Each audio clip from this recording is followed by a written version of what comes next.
मी पंजाब तक आज आहे 10 जानेवारी 2025. मी जात आहे भंडाऱ्याकडे आणि आता नागपूरच्या जवळपास आहे.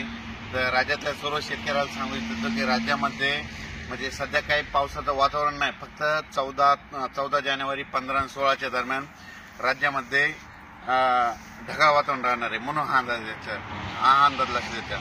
राज्यातल्या सर्व शेतकऱ्याला सांगू इच्छितो की सध्या राज्यामध्ये दिवसा देखील थंडी वाढणार आहे, झाडाखाली देखील थंडी वाढणार आहे म्हणून हा अंदाज लक्षात येतात. पण राज्यात मात्र 14 जानेवारी 15 जानेवारी 16 जानेवारीला मात्र ढगाळ वातावरण राहणार आहे म्हणून हा अंदाज लक्षात येतात. राज्यातल्या सर्व शेतकऱ्याला सांगू इच्छितो मग ह्या जानेवारी महिन्यात पाऊस कधी येणार.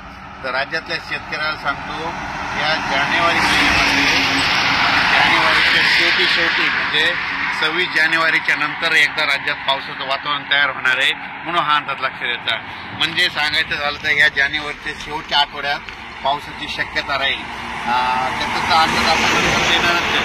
पण राज्यात मात्र सध्या तरी ना 14, 15, 16च्या दरम्यान ढगाळ वातावरण आहे, काही पाऊस नाही म्हणून घाबरायची काही चिंता नाही. फक्त जानेवारीच्या शेवटच्या आठवड्यात मात्र पावसाचं वातावरण तयार होणार आहे. त्याचा मेसेज लगेच दिला जाईल. परंतु ही कल्पना म्हणून मी सांगत आहे. अचानक वातावरणात बदल झाला तर लगेच एक मेसेज दिला जाईल. धन्यवाद.